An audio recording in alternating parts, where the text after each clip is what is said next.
A man sits alone on a park bench. Elsewhere, an electrical being is terrorizing Gotham. The police are on the scene, but an officer is panicking. Commissioner Sawyer says this is just another Monday in Gotham and orders everyone to give it some room. Help is on the way. The new bat signal shines down on the monster. These days, it's like the whole city has been turned upside down. But some things never change. The new Batman launches at the energy being. Today, he is not Jim Gordon. Not anymore. Right now, right here, he is Batman. The new Dark Knight battles the monster, but his attacks don't affect this strange being, who is easily able to fling the mech suit into a nearby building. Jim Gordon thinks back to how all of this started. 3 months ago, the man was approached by a woman named Miss Powers, who has begun a new program. Some of Gotham's best officers are training to become the new Batman. Many of them would be a tougher and smarter hero than Jim Gordon could ever be, but none of them would be the right Batman. Gordon knows the city better than anyone else, and at the end of the day, Batman was always just a man. The right man at the right time. But Gordon refused the offer and says it is just not going to happen. In the present, Batman is struggling against the monsters. His contacts, including Miss Powers and Julia Pennyworth, are certain that an EMP will destroy the creature, but it fails 3 times. Batman realizes this is all a big trick, and the attacking monster is being operated from a distance. Flashing back, Gordon talks over the offer to become Batman with Harvey Bullock, who thinks it is all a joke. But Gordon is starting to wonder what kind of good Batman could do if he worked within the law, not outside of it. Bullock tries to talk him out of it, saying that the GCPD can do better than how they handled the last Joker attack, and he is certain one of the cadets would make an excellent Batman. Besides, Gordon is 46 years old, he smokes, and Bullock is pretty sure they don't make 10-foot trench coats for the mech suit. Their conversation is interrupted when one of the cadets comes up to the roof. He needs to make a call to his son, who is only 11 months old. Looking at Gordon, Bullock sees that this just made up his old friend's mind. He takes Jim's cigarette, as Batman can't smoke, and points out that Gordon will need laser eye surgery. In the present, Batman is able to track down the man controlling the energy monster. However, a truck is flung into the air by the rampaging threat, and Batman is crushed under it. Months ago, Jim inspected the new Batsuit and commented that it looks an awful lot like a bunny rabbit. But Julia says it grows on you. Miss Powers introduces the young woman as Julia Perry, who came highly recommended by both Lucius Fox and Wayne Enterprises, but had no original ties to the Batman, which everyone thought would be best. She also introduces Gordon to Daryl Gutierrez. The suit is made out of nanocarbon and features many new compounds and elements developed by Miss Powers' company. Daryl shows Gordon that the suit can change color as well, and as they look over different colors, Jim remarks that none of this feels like Batman. But Miss Powers says if he wants to be a part of this, he's just going to have to accept that. The man controlling the monster is pleased. His construct retrieves the Batsuit, and the criminal prepares to kill his hostage. But before he can do so, a tiny batarang knocks him out, and Batman emerges from the shadows to save the day. The hostage is grateful, and Jim thinks back to one last memory 3 months ago. Miss Powers told Gordon that this will be a very new and different Batman. He won't be police, but he will work with them and the local government. He'll be a Batman with checks and balances. A better Batman, or at least one better for Gotham at this moment. Something new and inspiring. Gordon returns to his new apartment, which is part of the Powers facility. It will be his home and his cave. He'll have to train and transform himself. As Gordon looks over his new home, he finds a 10-foot trench coat courtesy of Harvey Bullock. Jim smiles and wonders what the hell they have just done. A man sits alone on a park bench. Another man walks by and notices something about the man on the bench. The passerby asks if his name is Bruce Wayne. Two kids are playing with action figures of the old and new Batman. One boy says he doesn't care what anyone says. The original is Batman. This new thing, well, they can pump out as many toys as they like, but it doesn't even have a Batmobile. Over in his home, Gordon is trading. Julia comes by and shows Gordon that the Powers Corporation is providing Jim with a vehicle of his own. However, this is quite different from a Batmobile, and Julia refers to it as a Bat Truck. The vehicle can be controlled through the mech suit and will serve as a mobile Batcave. Suddenly, Daryl contacts the two and warns them that something big is brewing in Gotham. The company has begun to offer people access to a free Bat app, which allows citizens to call in threats. Using this app, the Powers operatives are able to funnel alerts, allowing them to respond and have boots on the ground before even 911 calls are coming in. Gordon suits up and launches in his aerial carrier. This crisis is happening in the Narrows, one of the most underrepresented communities in Gotham. It's been burned and abandoned to gang warfare many times in the past. As Gordon thinks on this, he is suddenly attacked by debris flung from a building. The attacker is a leader of a triad in this area. His name is Ji Huang, and his trademark is the subdermal horns in his head. But the man seems to have new abilities, as he is able to manipulate the molecular structure of silicate. This is a substance found in bricks, stone, and tar, so the man can essentially alter and move the entire city at his will. Huang uses the debris to form a massive and monstrous version of Batman, and as he attacks the Dark Knight, Gordon thinks back to a conversation he had earlier. At the Gotham City morgue, Gordon met with the new police commissioner Sawyer. They are observing a man who Jim brought in earlier, alive and well, and is now dead. He died from a high-tech shell, referred to as a seed that was implanted into his body. It was designed to dissolve and release a massive dose of radiation. This new device has been used at least 5 times now, and it seems that somebody is experimenting with it. Gordon recognizes every one of these victims as people who he has arrested before, so Sawyer says these attacks must be personal, and Jim seems to have his very first supervillain. Jim thanks the commissioner and prepares to leave, but Sawyer says he won't be informing Batman of any further developments. The Powers Corporation wants the GCPD to take the lead, and in spite of Jim's protest, he is reminded that Batman is now a state employee. He has rules to follow, and if he breaks them, they will shut him down. Sawyer warns Gordon that Batman has always operated outside of the law, and advises Jim to stop what he is doing now, as it is likely to end badly. Gordon doesn't respond to this advice, and rather, true to the nature of Batman, disappears right in front of the police commissioner using cloaking technology. Back in the present, the fight isn't going well.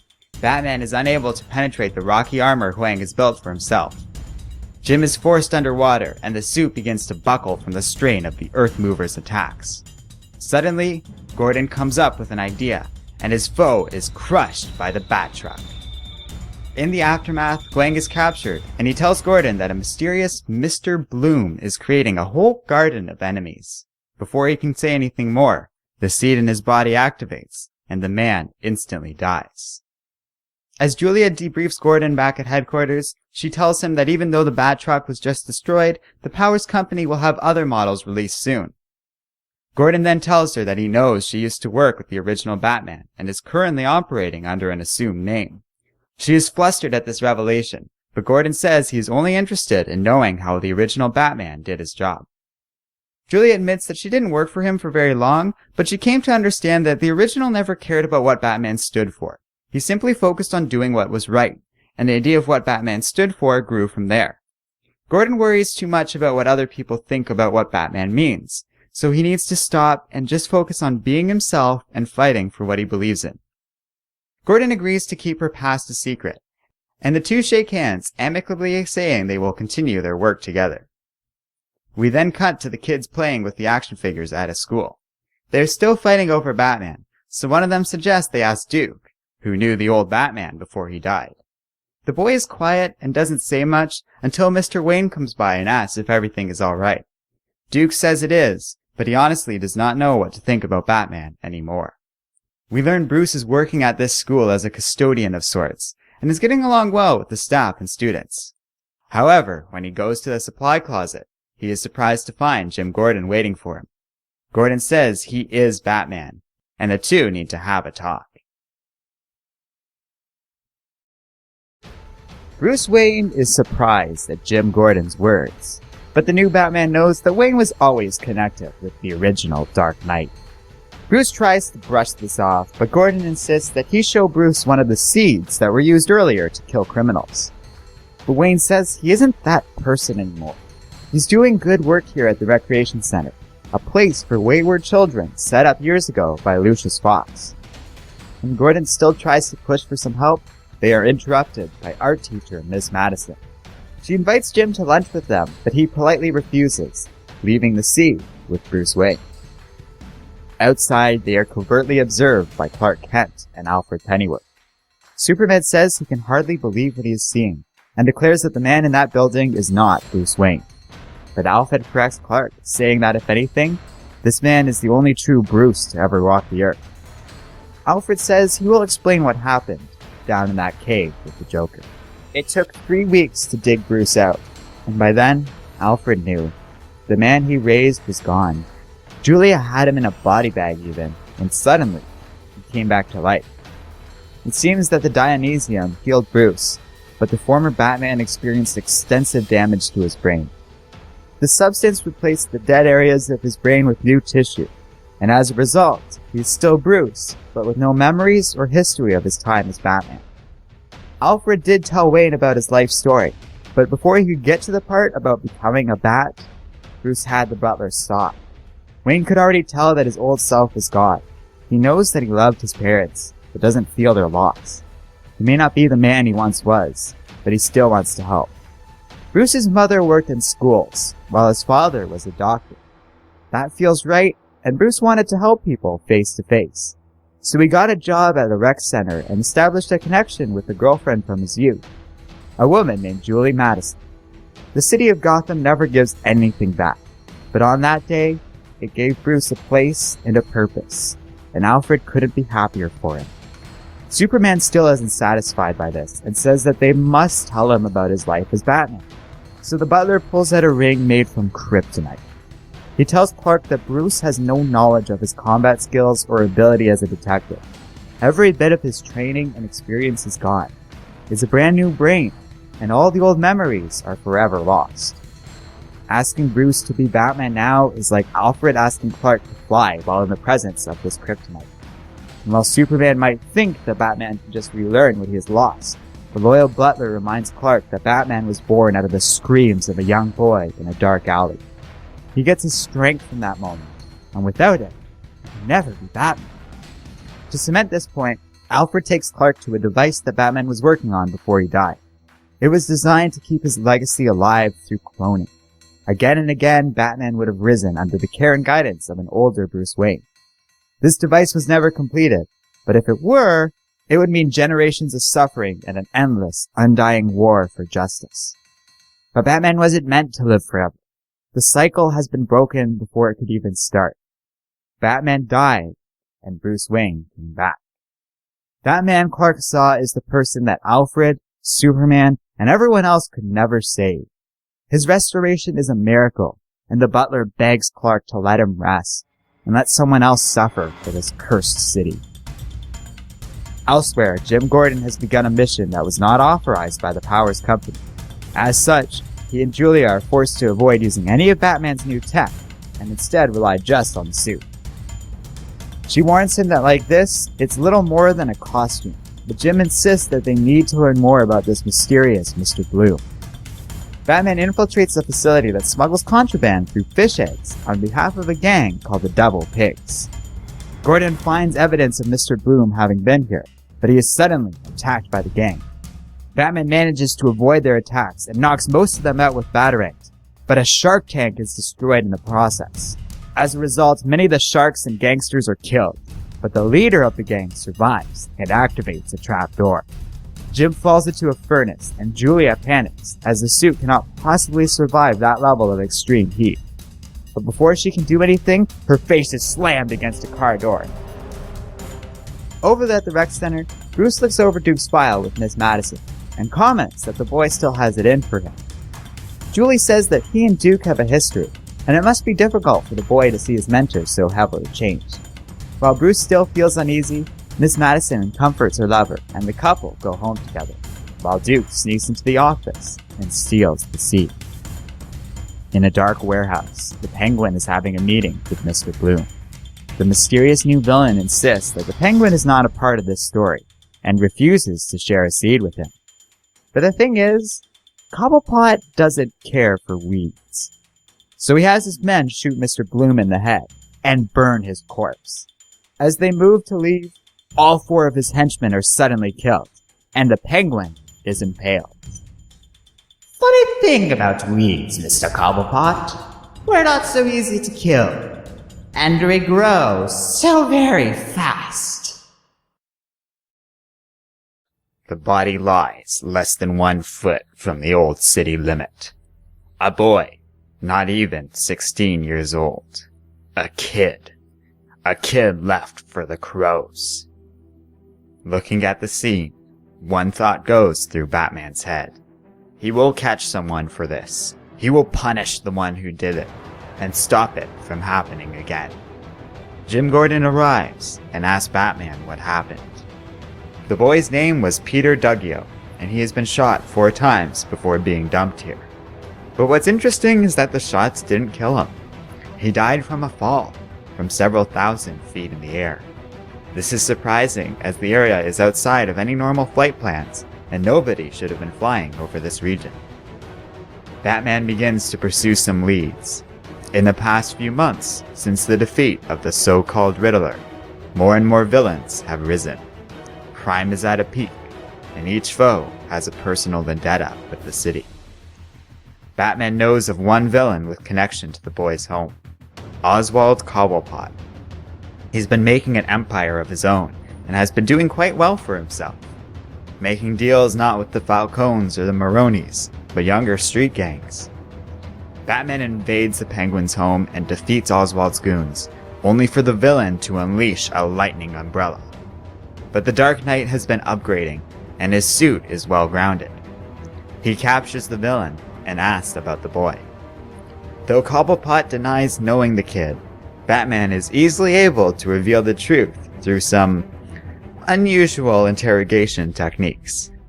The story begins at a warehouse containing freezing coils, as Oswald plans on freezing a good quarter-mile of the Gotham River.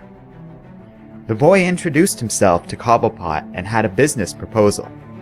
Peter amused Oswald, so he heard the kid out. Duggio was running a bodega until his father was critically injured during the 0 year, and the bank foreclosed on the shop. Now vacant, the store has been taken by a gang called the 4 Fives, who have been fighting with Oswald's group. Peter offers to let Cobblepot sell illegal goods through the bodega if they keep the 4 Fives out, and let Duggio otherwise run the shop in peace. But last Oswald saw, Peter was alive and well. Batman goes to find the bodega and discovers it has been torched. He scares off some kids hanging out nearby, and goes to investigate. He knows that Penguin took the store and gave it to the 4 Fives as a peace offering, leaving Peter betrayed and at the rival gang's mercy. Inside the store, Batman finds himself surrounded by members of the 4 Fives. Their leader, a man named Tano, calls his men off and asks just who the Dark Knight thinks he is. Batman only replies with a name, Peter Duggio. He says that Tano must have torched this place and dumped Peter's bodies along one of the Penguin's shipping routes to prove a point. But the gang leader laughs and says that is stupid, as why the hell would he need or even have access to a helicopter? Tano explains how Duggio was acting unusual when they got control of the store again, and violently attacked one of his men. But Peter was the one who accidentally started the fire. The kid ran off after that incident. At this point, Batman gets a call from Jim Gordon. The bullets found in Peter were actually from a police officer named Ned Powler. His police records suggest he has a colored past, so Batman confronts the man about the boy.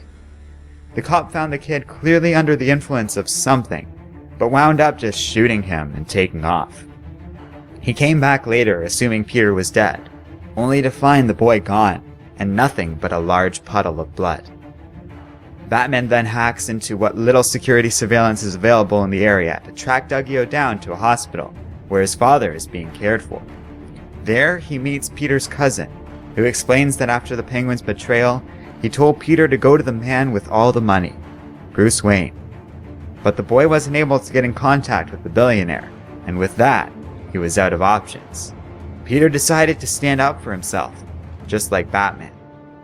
Dougio's cousin then explains how there is a place hidden within Gotham. It was once called Blossom Row, but since 0 Year, it has been abandoned. The alley has become wild and overgrown. It has turned into a refuge for those who have had it with the world as it is. A special place, a garden, where new things can be grown. A man waits at the end of this alley, a man who has something special, just for you. The autopsy of Peter is sent to Batman by Jim. The boy had a strange substance in his blood, culled from the work of Dr. Kirk Langstrom, bonded with steroidal venom and other components. This was a back alley mixture, sophisticated and raw, all at once. It gave him speed and strength, but with catastrophic damage to his body and potential mutagenic side effects. And just like that, Batman has enough information that he begins to piece together what happened to the boy. After he was shot, a mutation was triggered in Peter. All he wanted to do in that moment was run and fly away. So the boy flew. Well, at least until the drug wore off. This whole time, Batman thought there was somebody to catch. Tano, Cobblepot, Ned Howler, Bruce Wayne, and even the whole city. But none of them mattered. The one Batman should have caught was Peter Dougio, before he fell. He'll do it next time. He will catch someone. Batman finds the kids he scared off earlier. They run, but the Dark Knight stops them. He wants to talk.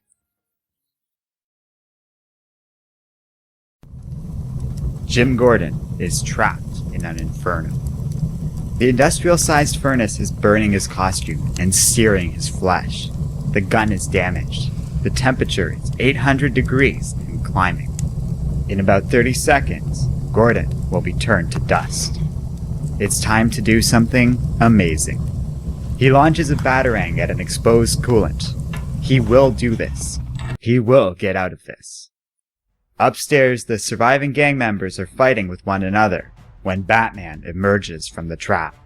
He demands to know where Bloom is, but the gang members are furious. They swarm him and stab the man in the abdomen. Batman falls, and they prepare to finish the man off. Suddenly, they are all engulfed in a bright light, and the mech suit appears. Daryl contacts Jim and says Julia is safe, and they commence a rescue operation. Using the suit's autopilot mode, it charges the gang, picking up 2 dead sharks and using them as massive flails. The gang is knocked back, and the tech takes Jim out of the warehouse under heavy fire. Batman thanks the mech, calling it Rookie, and the rescue mission is a success.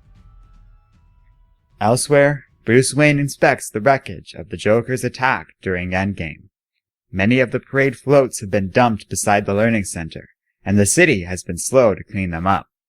The Narrows, where the virus started, was hit hard by the events of Endgame. The dense population, lack of police and military, and widespread poverty ensured that more lives were lost here than anywhere else. It's always like this with the poorest areas during disasters, and this place is the last priority for government aid. This morning, Bruce found a few kids hurling dirt into the dump. When he asked them about it, they explained that they were trying to hide Joker's stuff, so the next time a villain attacks, they won't come here for his things. Wayne realizes this means the kids don't feel safe. They are just waiting for the next big attack. Julie Madison can tell that Jim Gordon's visit is still on the man's mind, and Bruce falls silent. She goes on to say during their childhood, Julie lived in perpetual fear of her father.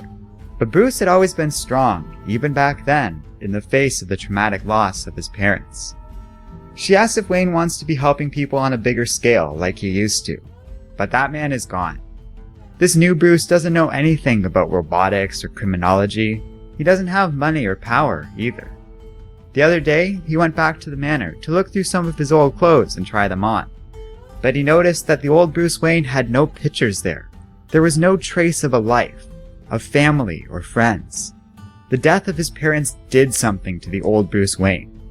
And behind the facade, it was like he wasn't even a person. Being a part of things feels right for the new man.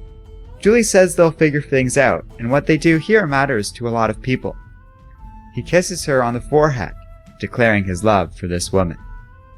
Elsewhere, 2 guards are hit in the head. They fall down, dead. Meanwhile, Jim Gordon goes to visit Jerry, the Powers CEO. She takes him to a collider her company has built. These machines smash together atoms to make new particles, but these new elements are usually very unstable. But last year, the Powers company managed to create 4 new elements. Stable building blocks on a higher level of the periodic table of elements than was ever thought possible. She introduces Jim to the newest element, number 206, Batmanium. Even this small sample is too dense to pick up, weighing in at 2 tons. It also functions as a superconductor. Gordon is confused by all of this and wants to talk about Mr. Bloom instead. But Jerry interrupts the man. She's firing Jim. The dust-up with the devil pigs is all over the news, and she wants Gordon to resign after going rogue. She offers Jim the opportunity to help them pick the next candidate, but they need somebody the public can have faith in. This new Batman is bigger than all of them, and the people need to be able to trust this new program. In the Powers building, Daryl is repairing the Batman suit when Duke breaks in. The two know each other and embrace. Daryl wants to make sure the boy is okay, but that is not why the young man is visiting. He gives Daryl the seed he stole from Bruce's office and asks him to find out more about it and Bloom. Daryl says nobody wants to catch this villain more than him, revealing that he helped the original Batman years ago try to find out what happened to his cousin, Peter Duggio. He looked for Bloom over many years, but could never find the man. Duke understands, and all he wants is some help. He presents Daryl with an extra Robin badge, insisting they are family and need to work together. Daryl reluctantly agrees to help, even though he insists the new Batman doesn't need a Robin right now. Over at the Learning Center, Julie is shocked to see that Batman is repurposing the Joker's old things into a playground for the kids. Bruce insists that these aren't ugly reminders of Endgame, but trophies of the people's victory over it. The kids should look at these and feel proud. That night, the Powers Company is holding a press conference to announce the resignation of Jim as Batman. Julia Pennyworth tells Jim that he should fight for his position as the Dark Knight. It's the people who ultimately decide who they want protecting them, and she says that Jim should go out there and show them that he is the one they need. But it soon becomes clear something is terribly wrong. The mobile Batcave, which should not be out right now, approaches Jerry from outside. Gordon leaps into action, telling everybody to get down, and for Rookie to take a knee. The automated mech suit obliges. Gordon leaps off of it, and he saves Jerry at last minute from being crushed by the wayward vessel. Everybody begins to panic and flee, but many people in the crowd are impaled by thin, white tentacles. Wait. Hold on a minute. Where are you all going? The party's just starting.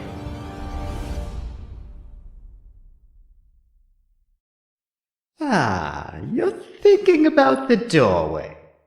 But there's no door there, friends. No exit open. No door I can't get to before you. So settle in. Let's start over, shall we? Look at this. So many familiar faces. I think I actually know all of you. Nice. Me, they call me Mr. Bloom, and I'm here today to talk about lawn maintenance. Oh, I was only kidding, Mr. Crown. Where are you going? Here, relax, have some dip. See, truly, I'm just here to celebrate with you.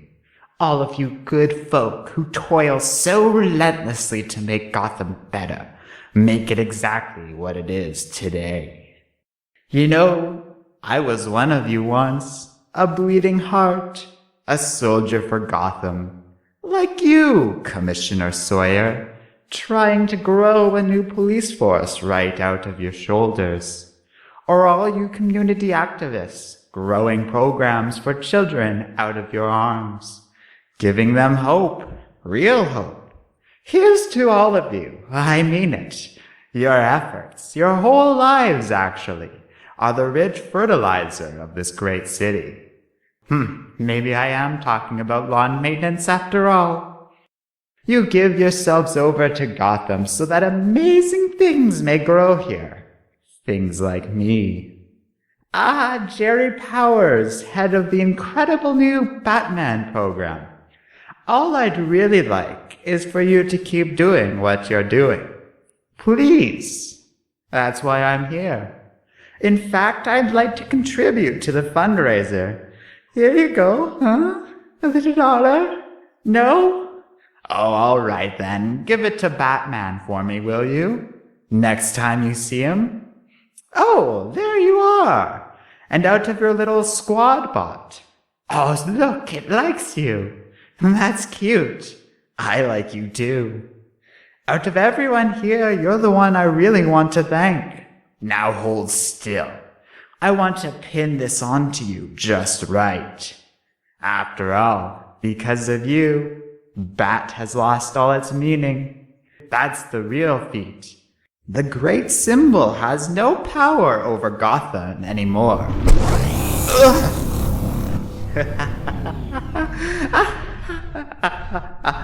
I really think you're on track to be the best Batman yet, Mr. Gordon. But we'll talk more when your friends aren't around. Don't be a stranger.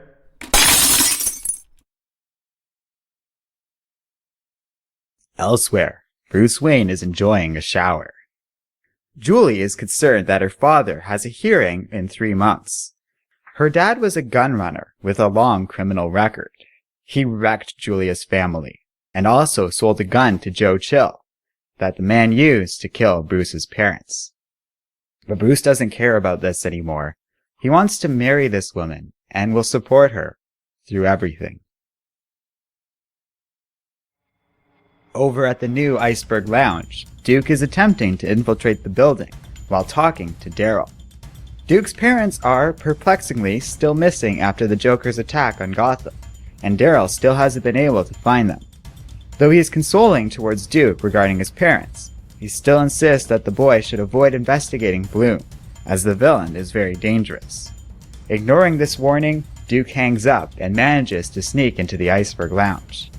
The Penguin is notorious for gathering information on his enemies, but he never keeps anything on a digital server that can be accessed by Batman, and always destroys any record of what he learns. However, Bloom put Oswald in the hospital before he could destroy what he knows about him, and Duke is able to find this information. The boy is shocked by what he finds on Mr. Bloom. Meanwhile, Powers shows Jim Gordon an army of mech suits her company has been building. The idea is that if the Batman program is successful, it could be applied to other cities as well. Given the recent attack, Jerry wants to enact a full police strike to take down Bloom once and for all, but Jim doesn't think this is a good idea. In spite of being recently fired, he insists that this will send the wrong message to the public, and he wants to take down Mr. Bloom by himself.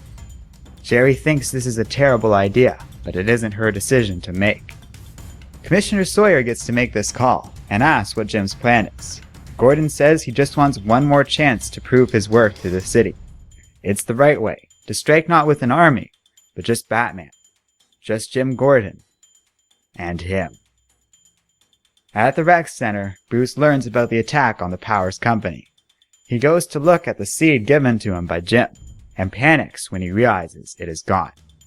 Meanwhile, Duke attempts to leave the Iceberg Lounge, only to be confronted by Penguin and his goons. He tries to escape, but one of them is able to catch the boy in his teeth. Batman then goes into the Narrows, alone. Jim knows all about Blossom Row. It never really was a real street, more of a footpath that, long ago, was once a border of sorts between the rich side of town and the working class area of the city. There the wealthy would buy flowers off of young, impoverished children, paying the equivalent of college tuition for these little bouquets. It was a strange form of charity in a harsh and unforgiving world. As the city grew and time marched on, the pathway vanished and was, for the most part, left forgotten. Julia Pennyworth is surprised at this story, as she assumed that this place would have been more home to horrors and terrifying stories, given Gotham's history. Gordon begins to search for Mr. Bloom. Here. Right here. That other voice? That was just for show. This is for real. Come here, Jim. Sit down with me for a moment, before it all changes out there. It's going to look so different soon. I almost miss this already. Rookie, it's time to get the bad guy and break his little neck. Batman begs his partner to let him go, and Mr. Bloom commands the mech to obey. The machine launches Jim high into the air. Gordon finds he's on a direct course towards a newscopter, so, thinking fast, he takes out his grappling hook, launches it at a roof, and pulls himself to the ground, barely missing the helicopter's blades. Hurtling back towards the building, Jim breaks through the roof, landing on a crate of Mr. Bloom's seeds. Still under control after Bloom put a transmitter into the suit, Rookie lunges at Batman. Gordon knows his stealth tech won't work on the mech, but the molecular contractors in his fingers are effective in sabotaging Rookie's missile tubes. Batman leaps into the air and shoots at Rookie's feet. Now immobilized, the mech activates its missile technology. After all you've been through together, that's a whole lot of cold, Jim. Over in the Iceberg Lounge, Duke Thomas remains trapped. He grabs an acidic compound and throws it at the Penguin's goons, distracting his captors and giving him the opportunity to escape. As he flees, the Penguin is impressed, but around here, the house always wins.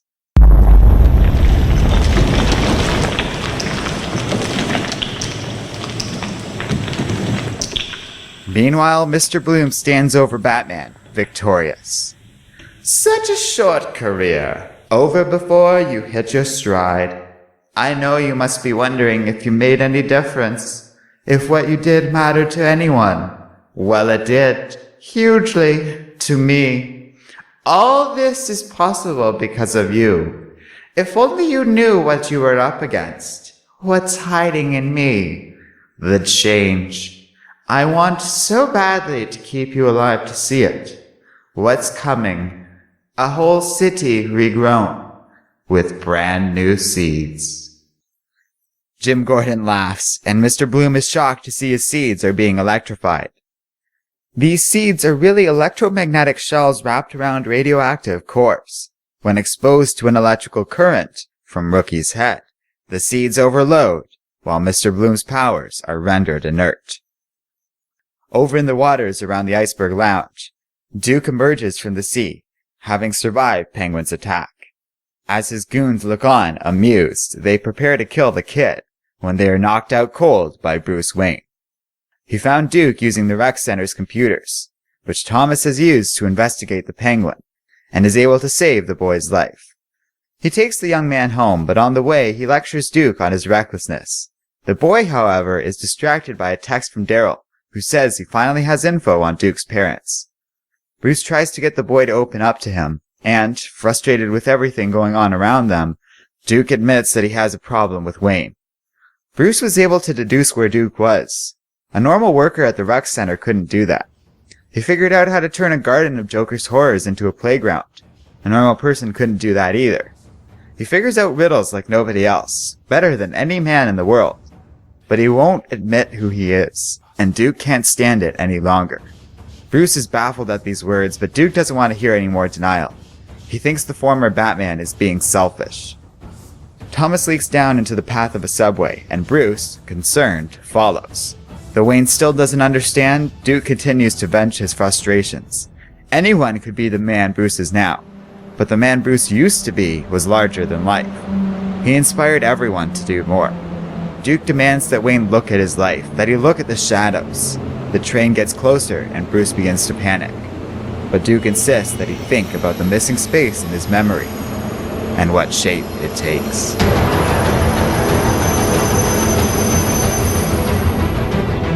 During this time, Jim has badly beaten and now exposed Mr. Bloom.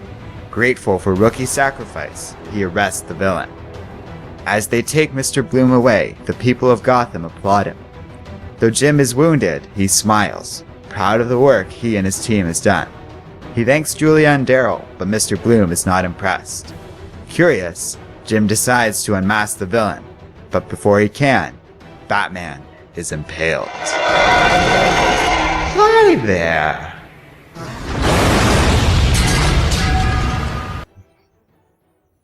Alone on a park bench, Bruce reflects on what just happened. He can't believe it, but he forces himself to say it. He is... Bruce's train of thought is interrupted by another man passing by. The man says he's seen Bruce sitting here a few times now, but he understands. We all need some time alone. Bruce says he was in an accident near this place, and the other man says that's funny. So was he.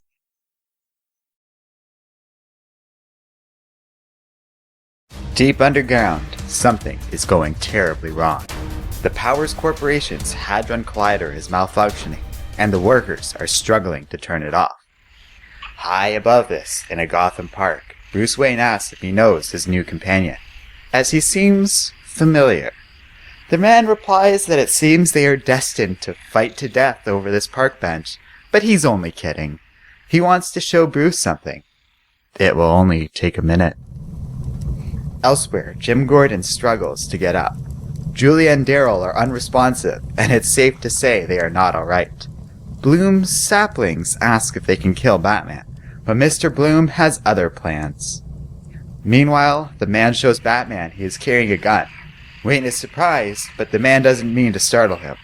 See, he was hurt in the Joker's attack, just like Bruce. He was one of the last rescue, and the whole thing changed the man. He felt lost, as if he didn't know who he was. So he bought the gun, and came here to use it on himself. He had it in his mouth. Sometimes, when he smiles, he can still taste the metal. But then it struck him. This place was quiet and calm. It was the one place in the city where perhaps a gun shouldn't and couldn't be fired. Perhaps it should be left at rest. So day after day he started coming here, and now he works at a butcher shop. He has an apartment. He's happy. And he sees Bruce here with the same haunted expression he used to have. Or he did. But lately the man also seems calm. At rest. Bruce acknowledges this feeling, and the man begs him not to do it. Don't become who you were before. Up and up and up. Great view, eh, Jim? It's time to show them your pretty face. Bruce becomes frantic and grabs the stranger. He demands an explanation for how this man knows so much about him. The man panics and says that he just recognized Bruce Wayne as the famous billionaire, a person who could stop things from going back to the way they were before. Bruce goes into a tirade. He's in love. He's happy. Why would he want to go back? Why should he? Why isn't this enough? Why? The man begins to panic and explains that he's just talking about the lake.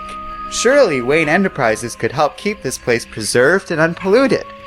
Calming down, Bruce explains that he's no longer in charge of Wayne Enterprises and is powerless to help. Besides, Bruce wonders what the point of it all is. Everything dies, everything decays, so why does it matter? Perhaps it's all one big... The man replies, perhaps this is all there is. We have to make the most of what we have. We're here, and that's enough. Even if what we do fades or turns ugly, maybe that's okay. On the other hand, they could always quit while they're ahead. Heh. Bruce and the man hear something going on in the Narrows, and Wayne rushes off to find Jules. The other man watches him leave, in silence. Sorry to interrupt your day, folks, but my name is Mr. Bloom, and my friends and I are here with a public announcement. The city is about to die. Happy Tuesday! Yes, Gotham is going down today. The garden will rot. Because what is a garden really but a big, beautiful lie? It's just a natural plot of land, unnaturally twisted and whipped and reshaped to look pretty from far away. But the thing about a garden, if you ever get up close to one, it's warfare, folks. Plants that don't belong next to each other, wildflowers that are born combatants living side by side, vying for water, for sunlight. It's robbery and murder. Gang life in slow motion. Is this thing on? No? See, I don't need a mic, because I know you hear me, people. Admit it. In a garden, the gardeners pretend to take care of you. Look how pretty they make your lives. The police shoot you unarmed, then shoot you again and again. The politicians, they take your money and let you wither. Business poisons you. They say you can do well here, but you're poor as hell, aren't you? Still, the gardeners, they've put their favorites up front, their biggest, happiest blooms, the dumb, hungry rose. And the biggest rose of all is right here in my hand, offered to you. Batman. Their Batman. He was the one who brought me to life, so to speak. The one I couldn't resist. Jim Gordon, former head of the police. They tried to make him our superhero so that we would feel safe with him protecting us, watching over us.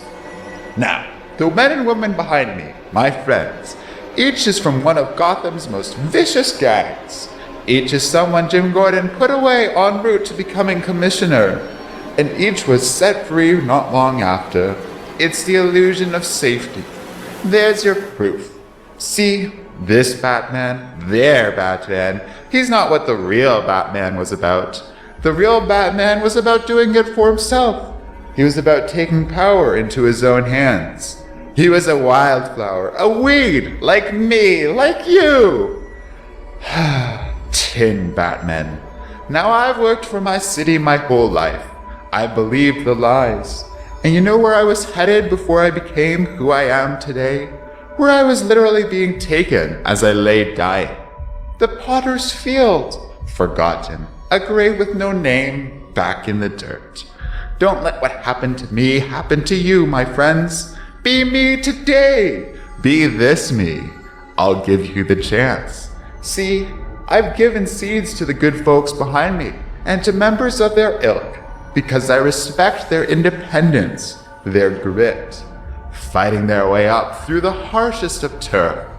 But the thing is, I respect you too.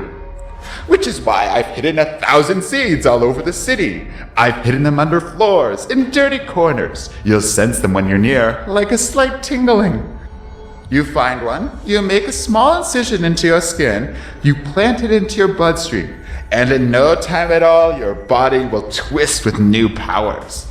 Me, my body is a black field of seeds. So stop lying to yourself. The city, it's a failed experiment.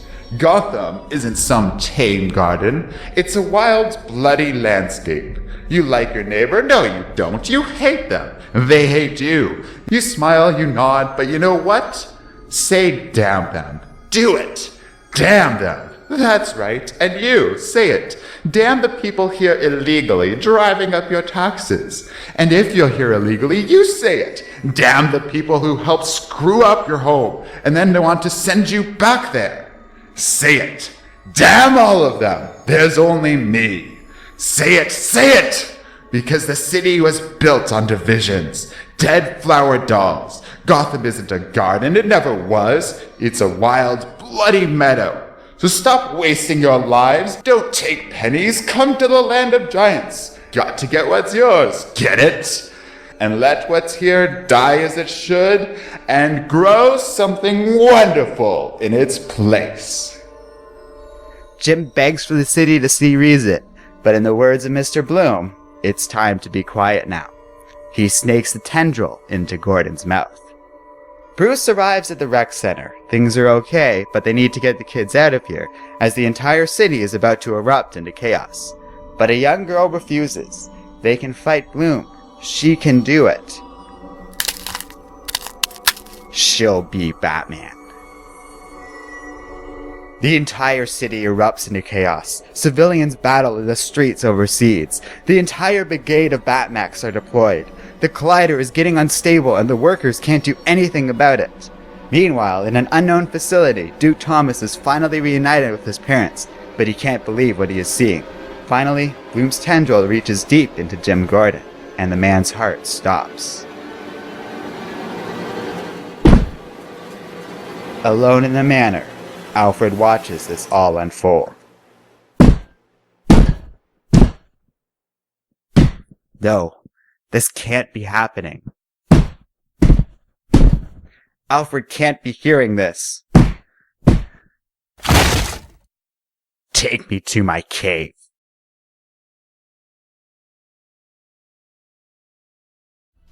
Bruce thought he could hide from the secrets. He was wrong.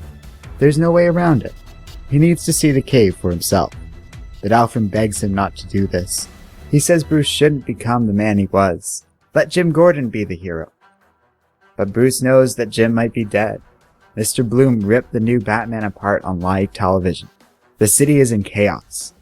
As Alfred collapses in grief, Bruce says the words, "I'm Batman." It's time for them to go to the cave. Inside, Bruce is taken to a machine that will restore his memory. Alfred does not think this is an option, as it could kill Wayne. He reminds his former employer of Bruce's new life, Julie Madison, but Wayne won't have any of this. He could not live with himself without trying to help, and Alfred knows it. The two men share a hug, and they begin the procedure. The machine activates, and Bruce begins to see other iterations of Batman. Him in the future, happy and with a family, but still fighting the good fight. Him in the past, working on the side of Jim Gordon. 100 different lifetimes of Batman. It's all too much for Bruce, whose mind begins to rip apart. However, Julie appears. She explains she's always known about Batman, and is willing to accept the need for his return. She knows that this means Bruce won't remember their time together, but he will be able to save everyone. Bruce says he loves her, and Julie says goodbye. She fires the machine, and Bruce's mind dies. She activates it once more, and the process is finally completed. Bruce Wayne is silent for a moment, and then says it is time to get to work. It's time. He's had a good rest, but the city is calling him. They need Batman back. But he needs to give them everything he has. He needs to give the people the Batman they deserve. One they've never seen before. Jim Gordon is alive thanks to Julia Pennyworth, but he can barely stand. The city is in chaos, and the Powers mechs have been taken control of by Mr. Bloom. Some of his lackeys find Julia and Gordon, and they attack. The two are unable to fight off the goons, but tonight, they aren't alone. Hello, Jim. Who died and made you Batman?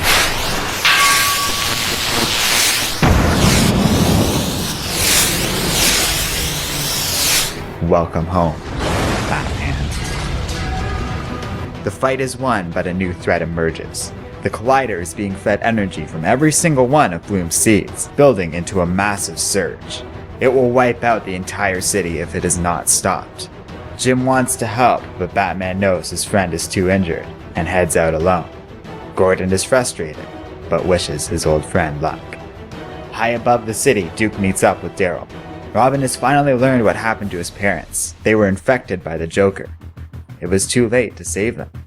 But something is still bothering Duke, and the young man refuses to let things go. Suddenly, Daryl transforms and smashes Duke into a window.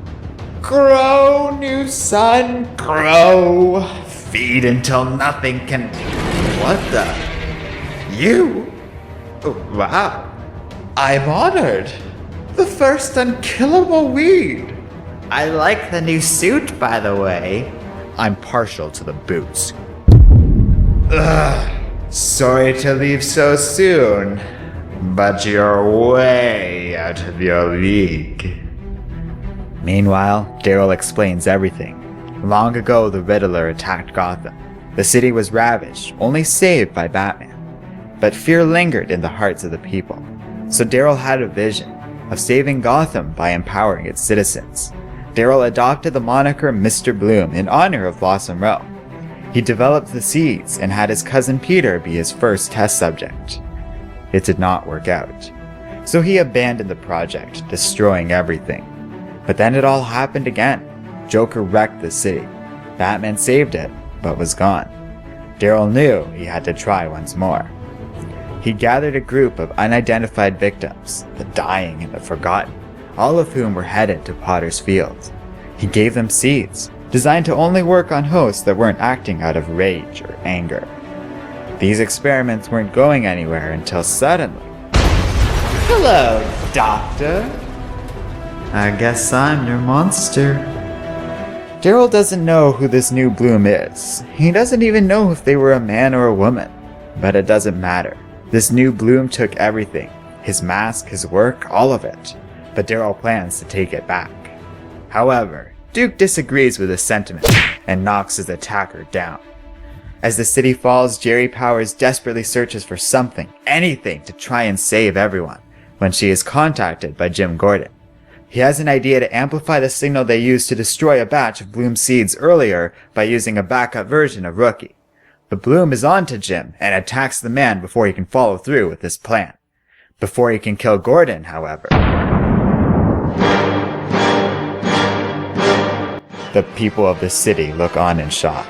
In their hearts, they know who their savior is. Batman orders Jim to find a way to stop Bloom's star, while he handles the villain. And Gordon knows just what to do. Bloom begs Batman to understand, but Bruce won't hear of it, saying that this monster knows nothing about his city. He collapses a building on top of the villain. Angered, Bloom emerges and attacks, dissolving half of Bruce's mech with a deadly blast of acid. You know, Batman, you never should have crawled back up from the dirt. But don't worry, I'm going to put you back there right now, so something new, something true, can grow over your rotting corpse! Duke arrives on the scene, eager to help out. The two struggle to keep Bloom in check as he overpowers the two heroes. Meanwhile, Gordon suits up in Rookie for one final outing. He goes to get the Batmanium, remembering this is a superconductor that could amplify the seed-destroying signal across the city. Batman and Robin continue their struggle against Bloom, and Duke is able to capture the villain through the blimp's magnetic locks. Dragging Bloom up into the sky, Duke escapes from the blimp only to nearly fall to his death. Luckily, Batman emerges from the mech and saves his ally. The sight of Batman and the ever-glowing Bloom star is enough to shake the citizens of Gotham out of their funk. Across the city, they begin to rip their seeds out, including Daryl. Bloom himself is pulled into the star and becomes enveloped in the surge of energy, transforming into a monstrous being. Now, it's Gordon's turn. Jim Gordon being Batman was a mistake. It may have been the dumbest idea in the history of Gotham. But Jim was scared of being in a world without him. Would this work? Would the system work without Batman? He wasn't ready to answer that question. So he became a superhero. And that's why he's here. Because this is Gotham, a city where brave new things are always being made. And now, like everyone else in the city, he remembers this. He activates the blocker, and Bloom screams in pain and frustration. And then, there is darkness. In the aftermath of this attack, Gordon survives and is offered a job as a police commissioner, while Jerry shuts down her Batman program. She has learned that the city needs heroes more than superheroes, and has begun investing in the police instead. As Gordon looks over his old badge, he asks for some time alone and goes out to the fire escape. Batman appears and thanks Jim for keeping the city safe while he is gone. But Bruce is back, and they have work to do. Duke sits alone, crying over his parents who have no chance for recovery. He is comforted by Bruce Wayne, who has an offer for the young man. Over in the rec center, Julie oversees repairs. She sees something outside and goes to take a look. Bruce Wayne was here.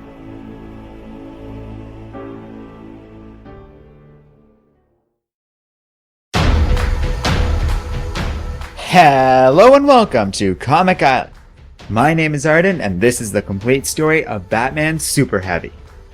So for those who have been following my reviews of this story, you've probably, or at least hopefully, gotten the sense that I've felt a little bit divided on this story. Now part of that was me struggling to understand where the story was going and what the purpose of this tale was. Issue by issue, it's often hard to look at a story arc as a whole as it's happening. So, naturally, I was having trouble telling what exactly was the message behind Superheavy, or what the writer of the story, Scott Snyder, was trying to tell us. What was the point of having a new Batman at all if he was going to be taken away so quickly? Snyder was good at keeping this deliberately hidden, leaving things ambiguous right up until the end. And that's fine, you certainly will never hear me complain about there being subtlety or ambiguity in somebody's writing, but it did make Superheavy a little hard to judge. At least until now, the story's finally wrapped up and I have a chance to see what the story was for and why it exists. I have a better sense of its purpose. This is essentially Snyder giving us farewell to Batman and bowing out of his series. The whole Jim Gordon becoming Batman thing was largely to illustrate, in my opinion, why a state-run Batman wouldn't work. And that's why Bruce Wayne returns so quickly and the story is largely about him over Jim Gordon. 2 more issues remain under Snyder's writing, but they will be one-offs, so it is Superheavy that is Snyder's final major story for the core Batman series. He's not done with this character entirely, as he will be writing the Detective Comics title, or something, but this feels like the end of an era. So Superheavy is his way of dealing with the last remaining plot threads introduced at the end of Zero Year and Endgame. He tied up his run while also leaving behind a new Bruce Wayne, mentioned to have been restored and healed by Joker's immortality goo, back into full form and ready for the next writer to take the helm. It's a nice way to leave things for the next guy, while also rather neatly squaring off Snyder's time writing Batman. Finishing Superheavy left me looking back at Snyder's entire run with this character, with a lot of affection too. From the Black Mirror to the Court of the Owls, all the way to Endgame in this story, I really think Snyder was one of the best writers Batman has ever had. That statement is likely to irk some. I've seen a lot of people commenting on our channel, and often they'll point out plot holes and flaws in Snyder's writing, and I'd be remiss to say his take on Batman, or even his writing in general, is perfect. Although at this point I'd like to remind you that I don't think anyone's writing is perfect. Perfect is an ideal more than an objective concept.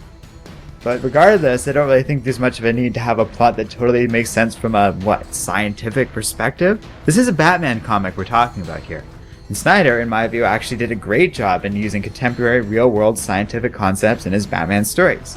His writing on the whole is quite well structured and remarkably well thought out, even if you could nitpick stuff that goes unexplained or ignored. Because that doesn't really matter here. Snyder and Greg Capullo, the artist of these stories, are a fantastic team together, and they understand something critical about making a Batman comic. Something that matters more than silly little things like explaining every little detail of the plot, and that's tone and mood. Something that matters more than anything else for Batman. Yeah, I think every story these guys did together nailed the tone and feel of Batman as well as the very best of them. Through careful work in art design and storytelling, these two managed to make Batman feel big and epic, but also grounded and quite real. He's not some overpowered demigod. He was challenged by his adversaries. He was vulnerable at times. Nor does he go into the overly serious, better-than-everyone bitter jerk that sometimes emerges out of writers less capable when taking on Batman. No, Snyder's Batman is a man on a mission, and I contend that this version of Batman, who isn't afraid to crack a joke or a one-liner once in a while, but still takes himself and his mission quite seriously, is one of my favorite interpretations of this character. Sure, not every story was great, although these days I suspect some of the lesser works this team produced, like Death of the Family, were due to editorial oversight getting in the way over actual flaws in the abilities of Snyder and Capullo. That's especially evidenced by the fact that it seems once the creative shackles were taken off of this team near the end of their run, things got crazy awesome really fast. Which brings us to Superheavy. While this story had its ups and downs, I do have to say I enjoyed what I got. We had excellent moments throughout this comic, from the conversation between memoryless Batman and Joker, to the epic build of this finale, and even little things like how Alfred acted here and the Batmechs were really cool. Well, that being said, it wasn't perfect, and you can tell from my earlier reviews that not all of Superheavy was great. Certain things felt like they dragged on a lot, and I still am not totally sure why they bothered to make Jim Gordon Batman at all. That being said, if you stumble on Superheavy when it is inevitably released in trade form, well, it's definitely interesting to say the least. It's not the best Batman story, but it is very, very far from the worst. Like I've kind of mentioned, a lot of cool stuff was explored here, and I haven't even talked about all of it. There was a lot of really interesting tech that Powers Company produced in addition to the mechs, and I kinda liked that stuff. And then there's Mr. Bloom, a new villain who I really liked and thought added so much to this story. A lot of people seem to think he's a ripoff of the Slender Man, who was some sort of internet-created boogeyman. I'm not going to pretend I know a lot about this guy other than the basics I could gather from Wikipedia. And while I do see the similarities, I don't know, this doesn't really bother me.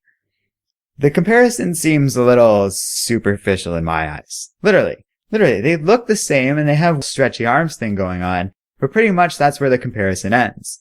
Bloom has an agenda, other abilities, and key aspects that make him his own distinct character. I think the point is especially moot because Mr. Bloom is a pretty awesome villain. He's menacing, powerful, and a lot of fun. He's the sort of guy I'd love to see more of. There's a lot of potential here.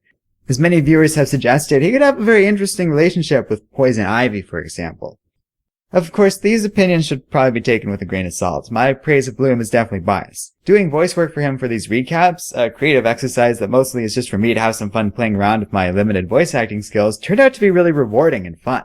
So yeah, I am going to like the character just because I had personal fun with him. If you disagree, well, you aren't necessarily wrong. I'm just sharing my opinions and view on the matter because a lot of people have been talking about this guy in the comments and I wanted to address it. Okay, that's enough. I want to take one more moment to thank Snyder and Capullo for a job well done. Their take on Batman wasn't perfect. Again, I'd like to remind everyone there's no such thing as a perfect comic, but damn if this wasn't fun. The work these two did on Batman was enjoyable, insightful, and totally worth my time. That's all I can ask, really. My only hope now is that whoever next is up to bat, no pun intended, does something spectacular. After all, that's what we got here. So that's it for now. Thanks for watching, and don't forget to like, subscribe, and keep reading comics.